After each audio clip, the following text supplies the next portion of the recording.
Judge Napolitano's here. Judge, 3 hours from right now, James Comey's going to be in the Senate Intel Committee. Yesterday, he released a 7-page, 3,100-word explanation of his interactions with President Trump, who, according to his personal attorney, feels vindicated because Mr. Comey, in his document, said, yes, indeed, 3 times I told Donald Trump he was not under investigation, which Donald Trump said as president, and people poo-pooed it. I know Mark Kasowitz well, and I respect him, and he is a great lawyer. But I disagree that this is a total vindication. I think the way this is worded, there's something in there for everybody. There's enough in there for Republicans to attack former Director Comey and defend the president. There's enough in there for Democrats to defend former Director Comey and attack the president. And there's a lot of parsing of words.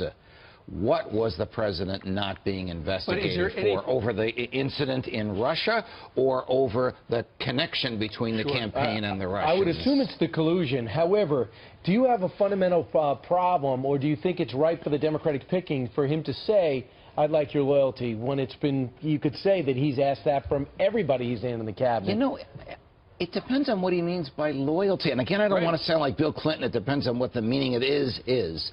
But you and I are loyal. We work together. Right. It doesn't mean we... And when we disagree, we'll talk to each other.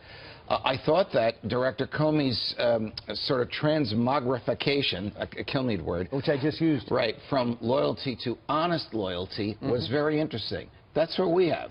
We are friends, we're loyal to each other, we're loyal to our employer, but we're honest if we have a disagreement or if we discover something that has to be addressed. Now, Judge, how do we know that he was asking him to be loyal when it comes to Mike Flynn? Because they did speak. If you read his testimony, they spoke about leaking. What if he was talking about leaking? I expect you to be loyal and not leak information. That's why we have this interrogation today, which I originally thought was going to be a dud. Now I think it's going to be absolutely incendiary because there's so much in here to ask questions about. So, for example, if you're a Democrat senator, where do you go with Comey when it comes to the questioning part? Did you feel the president was trying to influence your decision as to whether or not to investigate General Flynn? Well, yeah, of course he was trying to influence it. He didn't succeed, but he was trying to.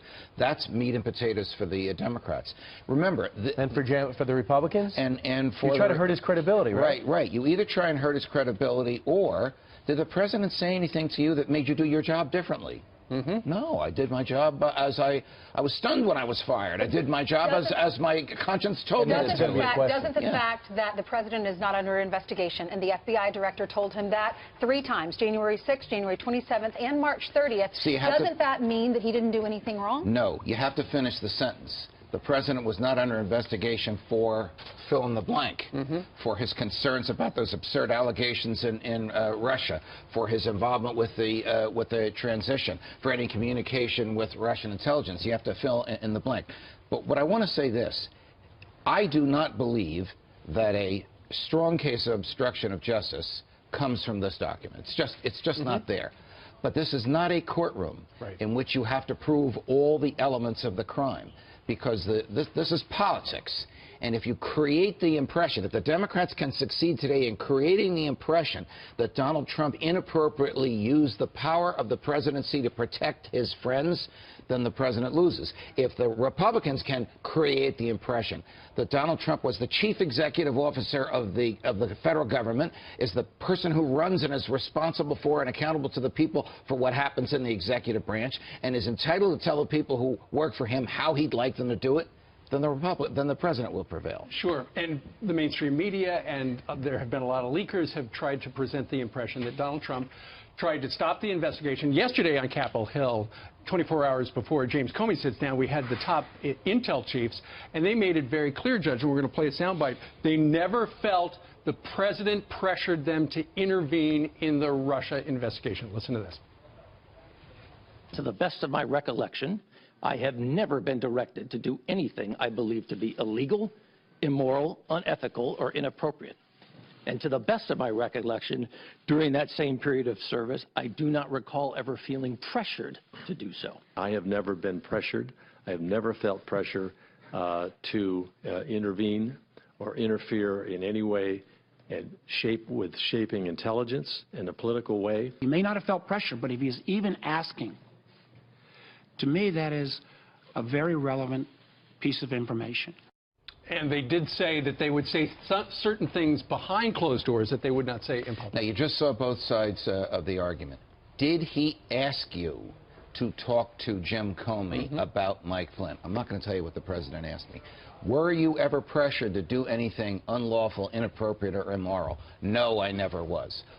Follow-up question. Yeah. Would it have been unlawful, inappropriate, or immoral for you to have called up Comey and say, Flynn's a great guy? No, it wouldn't have been immoral or unlawful to have done that. So there's a lot of parsing of words, Brian. We're going to see more of it today. Absolutely. We're going to see that, and we saw some of the anger. The decision for Coates and for Rogers and the Deputy Attorney General to not answer that question.